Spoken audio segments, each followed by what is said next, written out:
राहतेस का? होय. आणि तुझ्या घरचे कुठे असतात? खरं तर मी एका राजाची राजकन्या आहे.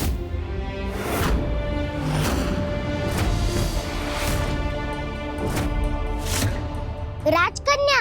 अरे वा. मी माझ्या राज्यात लई सुखात राहत होती, पण तिथं असुरांनी हल्ला केला. माझं बाबा त्यांच्याशी लढलं, लई प्राणपणानं लढलं, पण शेवटी असुरांचा विजय होतोय की काय अशी परिस्थिती निर्माण झाली. मग त्यांनी गुप्त मार्गानं मला राजवाड्यातून बाहेर काढलं. हो का? आणि मग त्यांनी माझा पाठलाग केला आणि माझ्या सोबतच्या सैनिकांना ठार केलं.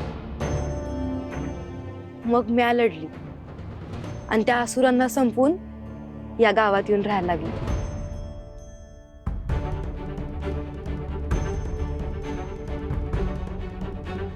जन्मजात पराक्रमी आणि शूर आहे मुलगी, राजघराण्यातील आहे. घराणं कुठलंही असलं तरी हिचं शौर्य वाखाणण्यासारखं आहे. आता ही व्यक्ती म्हणून कशी आहे ते बघायचं. काय ग असं एकमेकींकडे काय बघत बसलाय? तुझी गोष्ट ऐकून माझ्या आई बाबांची आठवण आली मला. असुरांमुळे आमची पण अशीच ताटातूट झाली. म्हणूनच आपल्याला त्या असुरांचा नायनाट करायचंय. मी तुम्हाला समज शिकवीन, पण तुम्हाला काही नियम पाळावे लागतील. हा? कुठले नियम? रात्रीचं बाहेर पडायचं नाही आणि सकाळी विहिरीवरून पाणी आणावं लागेल आणि घरातल्या कामांना मला मदत बी करावी लागेल. हो, तू म्हणशील तसं आम्ही करू. जेवा. दैत्यगुरु, दैत्यगुरु कुठे आहात आपण? सम्राज्ञी काय होय? मला काहीच दिसत नाहीये, सगळं धूर आहे इथे. दैत्यगुरु,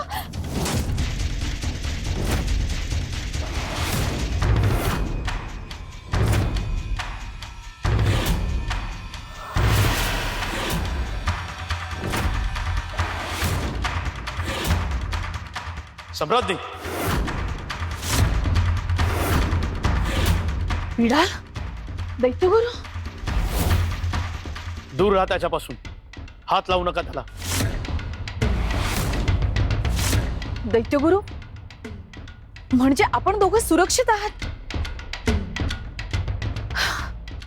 आपल्याला काही झालं नाही ना? आम्ही उगाच चिंतित होतो. शुंभा, आम्ही दोघंही ठीक आहोत. पण मग हा स्फोट, हा सगळा धूर? जे यंत्र आम्ही निर्माण करत होतो त्या यंत्रामध्ये प्रचंड शक्ती आहे, प्रचंड ऊर्जा आहे. हा स्फोट त्या ऊर्जेचा होता. पण आता हे यंत्र तयार आहे.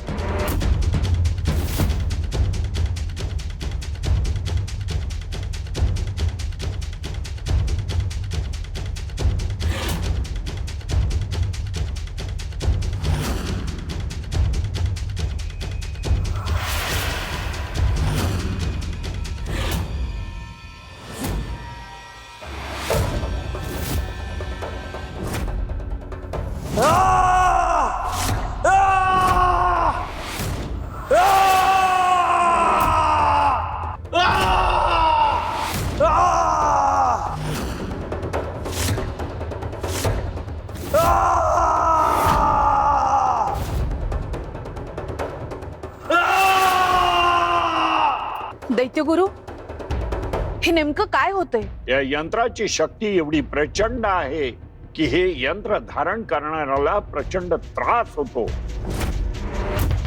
त्या व्यक्तीची शक्ती जर कमी असेल तर प्रसंगी त्याचा मृत्यू सुद्धा उद्भवू शकतो.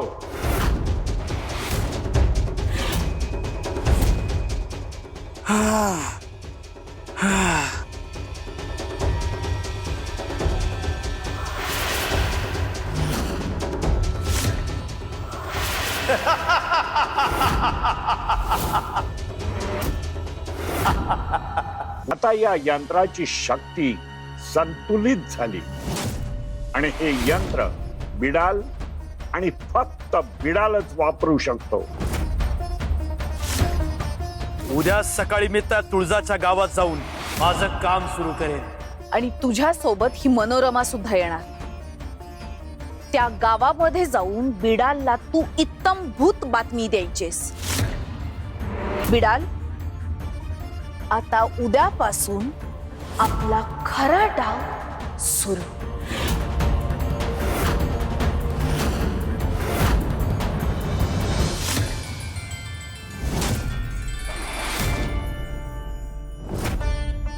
हे बघा आपल्या गावची नदी, आणि तिकडं रान आहे, आणि इकडं समदा गावकऱ्यांची घर आहेत.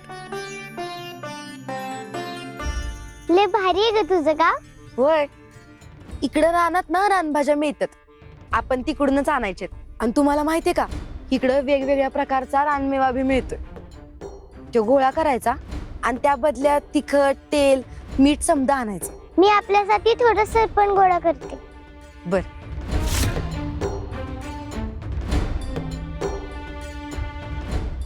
अगं गावात तुझ्या जास्त कोणी ओळखीचं नाहीये का? नाही, का ग, कुणाशी संबंध नाहीये तुझा? गावात जास्त कुणाशी संबंध नाही माझा. मी समद्यासनी मदत करते, म्हणून काही जण मला बी मदत करतात. अगं पण तुझे मित्र मैत्रिणी कुणीच नाहीत, असं कसं काय? नाही म्हणलं ना एकदा.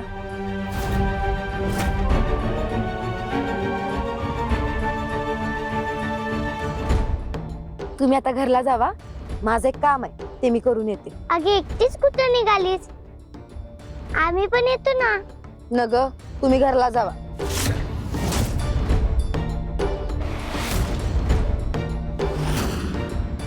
ही एकटीच कुठे निघाली?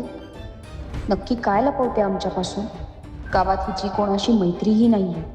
माणसं का बरं सोडायची नसतील हिला? आणि अशी बायको आमच्या भावासाठी कशी काय झाली? ही नेमकं काय लपवते हे शोधावं लागेल, तरच मनातल्या सगळ्या प्रश्नांची उत्तरं सापडतील. हिच्या मागे जायला हवं.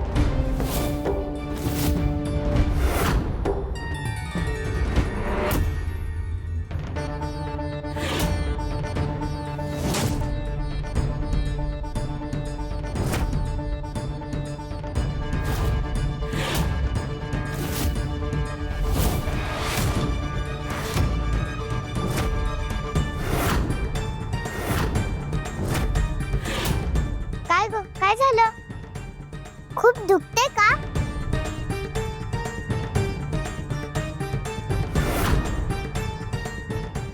थांब. तिला संशय येईल असं काहीच करता कामा नये आपण.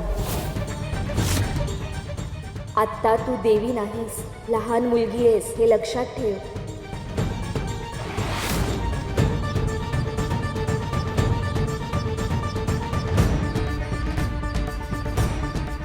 जास्त दुखते का?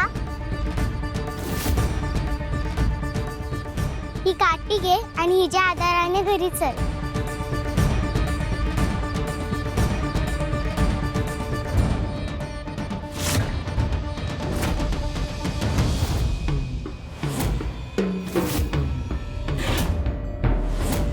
हे हाय चिंचपूर.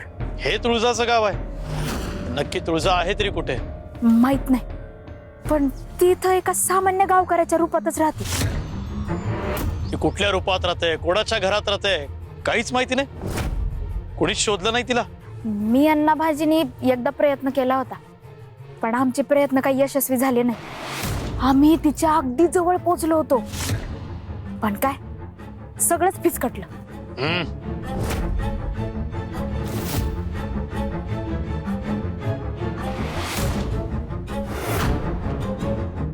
आम्हाला इथे निश्चितपणे कोणाची तरी जाणीव होते.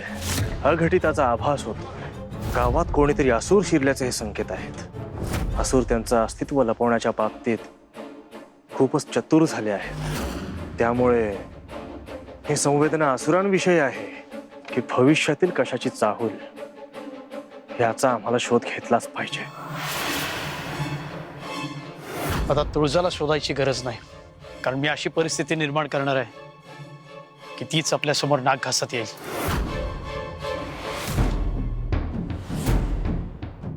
मावशी तू मावशी हा काय प्रकार आहे? हो काका, ही माझी मावशी आहे, माझ्या आईची बहीण. हे काका कोण आहेत? हे हे हे माझे भाऊ. तुझा भाऊ म्हणजे माझा मामा? मामा मावशी चला ना आपण घरी जाऊ. अरे नको, येते मी नंतर. चल ना, असं का करतेस मावशी? तू किती दिवसाने भेटलीयस? चल ना मामा, चला ना. अरे लेकरं थांब. अरे चला ना. अरे थांब की. चला.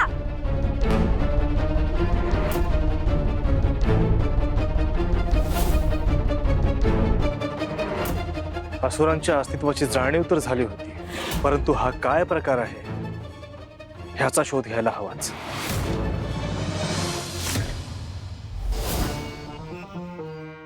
ये बस इथे, मागे टेकून आरामात बस. काय ग, काय झालं? अशी अचानक कशी पडलीस? काय माहिती, दगड का काहीतरी आलं पायात आणि मुरगळला. पण तू कुठं निघाली होतीस? तुला कशाला हव्यात ग नसते चौकशा? मी कुठं जाती, काय करती, हे तुला कशाला कळायला पाहिजे? अगं तसं नाही ग, म्हणजे आम्हाला येऊ नको म्हणालीस आणि तू एकटीच गेलीस ना, म्हणून विचारलं. ही आमच्यापासून नक्कीच काहीतरी लपवतेय, पण काय लपवतेय?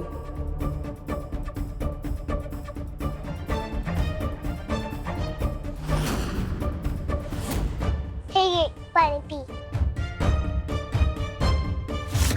आणि मी तुझे पाय पण रावडून देते, मग तुला बरं वाटेल. अगं न ग राहू दे. थांब जरा.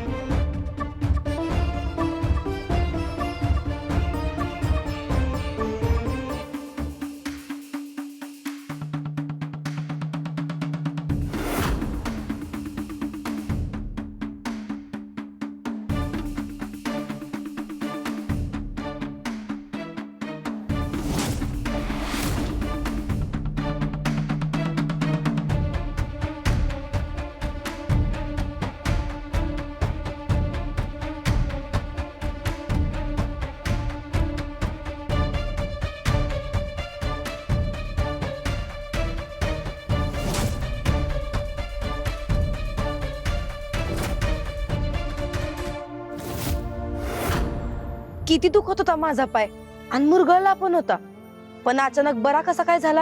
अगं आम्ही रानात राहिला आहोत ना, तिथल्या समध्या औषधी वनस्पती पाला आम्हाला माहित आहे, त्यातलाच एक पाला हिनं तुझ्या पायाला लावला. कुठे आहे पाला? हात बघू.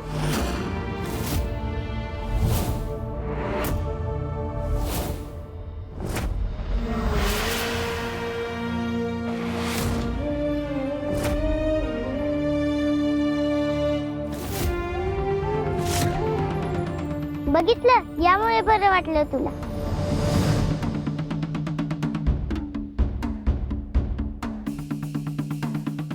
आज काय खरं नव्हतं आमचं, सगळं कळलं असतं हिला. वाचलो. बरं झालं की तू आलीस. आजी तुला बघून खूप खुश होईल. आजी, आजी. बरं झालं तो गेला, तो बाहेर याच्यात निघून जाऊ. नाही, असं नाही करता येणार आपल्याला.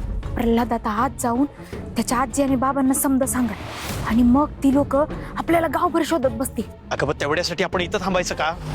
आपण इथं कशासाठी आलोय तुला माहिती आहे ना, आणि तू मला कशात अडकवतेस? अरे ही मनुष्य आहेत, यांना सहज फसवता येईल म्हणून यांच्यासाठी आपल्याला काहीतरी काळं नाटक करावंच लागेल. तर जर त्यांना संशय आला आणि ही बातमी जर तुळजाच्या जवळच्या माणसांपर्यंत पोहोचली ना, मग आपल्या समद्या योजनेवर पाणी पडत. तुळजाची माणसं? वय, ह्या गावात तुळजाच्या विश्वासाची माणसं आहेत असा माझा संशय आहे. त्यामुळेच आपल्याला हे नाटक करावं लागेल. आणि हे समजा जर तुळजाला कळलं तर तुळजा लगेच इथं येईल. तिला तर आपल्या अस्तित्वाची जाणीव बी व्हायला न ग. शक्यच नाही, ती आपल्याला ओळखूच शकणार नाही.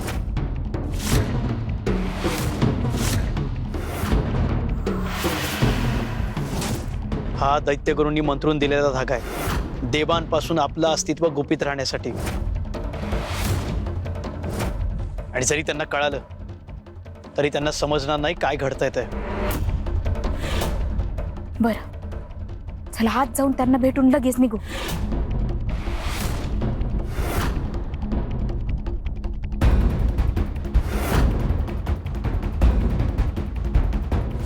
इथूनच आम्हाला ती विचित्र जाणीव होते. हा आसुरी संकेत आहे की प्रल्हादवर येणाऱ्या नव्या संकटाची नांदी.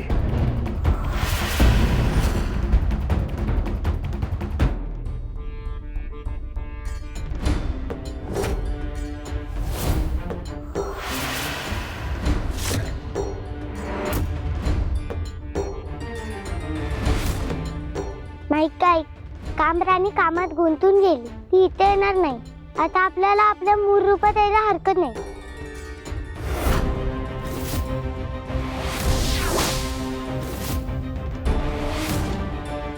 मायात का आपण देवी रूपात नाही आहोत, त्या गावातल्या लहान मुली झालो आहोत हे लक्षात ठेव. तू सारखं विसरून जातेस. चुकलंच ग, पण तुला माहितीये ना आम्ही कोणालाही दुःखी पाहू शकत नाही. लगेचच त्यावर काहीतरी उपाय केला पाहिजे असं आम्हाला वाटायला लागतं. आणि तू पाहिलंस ना, कामराणीचा पाय मुरगळला होता. तिला किती त्रास सहन करावा लागत होता. आम्हाला ते पाहवलं नाही. आम्ही मग तिचा पाय चिपता चिपता अगदी बरा करून टाकला. हो, आम्ही तुझ्या भावना आणि माया समजू शकतो, परंतु तिला संशय आला असता ना. तुझ्या हातातला पाला तिने पाहिला नसता तर. आम्ही याआधी देखील या माणसांमध्ये राहिलो आहोत, त्यामुळे त्यांना संशय कसा येईल याची जाणीव आम्हाला आहे. आता आपल्याला अधिक सावध राहायला हवं. तू जसा दैवी शक्तीने तिचा पाय बरा केला तसा तुझ्या हातातला पाला देखील प्रकट केला, म्हणून सगळं सावरता आलं. बरोबर आहे तुझं, पण मग आता पुढे काय करायचं? सगळ्यात महत्त्वाचं म्हणजे आपण तिचे गुण आजमावायला हवेत. ती आपल्याला टाळून नक्की कुठे जात होती, हे असं लपवून ती काय करते हे शोधून काढायला हवं. तिच्या आयुष्यातला एक भाग तिने आपल्यापासून लपवलाय आणि तो काय आहे हे समजून घ्यायला हवं. अगं तुरिता, मायवा, आम्हालाही जाणून घ्यायचं आहे. आमच्या भावासाठी जर आम्ही ह्या मुलीचा विचार करणार असू तर मग तिच्याबद्दलचं सगळंच आम्हाला समजलं पाहिजे. हे आवाज मोठ्या बायकांसारखे का वाटतात? आपण तिचं सत्य नक्कीच शोधून काढू.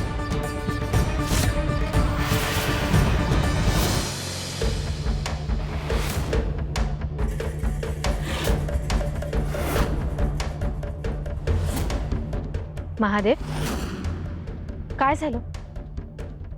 आपण चिंतेत दिसताय. गावात काहीतरी अघटित घडत असल्याची जाणीव झाली आम्हाला. आणि त्या जाणीवेचा पाठलाग करत असताना आम्ही प्रल्हादच्या घराबाहेर पोहोचलो. महादेव, प्रल्हादच्या घरची मंडळी देवीला मानत नाही. मला तर नेहमीच त्यांच्या घराजवळून जाताना एक नकारात्मक ऊर्जा जाणवली. पद्माहूंचा हा केवळ देवाला मानणं न मानणं ह्या पुरता मर्यादित विषय नाही आहे. एखादा अतिशय चांगला माणूस असेल जो देवाला मानत नसेल परंतु कोणतेही दुष्कर्म करत नसेल, कोणाला त्रास देत नसेल, उलट लोकांचं भलं करत असेल तर त्याच्याकडून आपल्याला नेहमीच देवत्वाची अनुभूती मिळते. आणि त्या उलट जर एखादा माणूस देवाचे नामस्मरण करत असेल परंतु तरीही लोकांना त्रास देणाऱ्या गोष्टी करत असेल तर त्यातून आपल्याला अघटिताचीच जाणीव होते. परंतु महादेव, देवाला न मानणं, देवाची आराधना न करणं हे देवांना कसं पसंत पडतं? चांगला माणूस असणे हे सगळ्यात महत्वाचं आहे पद्माहूंचा. एखाद्याला क्षमा करणे आणि त्या अनुषंगाने आपले मन स्वच्छ ठेवणे हे जास्त महत्वाचे आहे. प्रल्हादचे वडील म्हणजे माणकोजी हा देवींना मानत नाही, हा त्याचा गुन्हा नाही. तो विनाकारण मनात राग धरून आहे आणि त्या रागाने त्याचं मन पछाडलं आहे. तो प्रल्हादवर वारंवार अमानुषरित्या तो राग काढत असतो. हा त्याचा गुन्हा आहे. कदाचित आपल्याला त्यामुळेच त्यांच्या घराबाहेर अघटिताची जाणीव झाली असेल. महादेव, आज पुन्हा प्रल्हादवर एखादं संकट येणार असेल की काय? आम्ही सुद्धा त्याचाच शोध घेतोय. आमची सगळी इंद्रिय आम्ही त्या घरावर केंद्रित केली आहेत. त्यातून नक्कीच काहीतरी जाणवेल.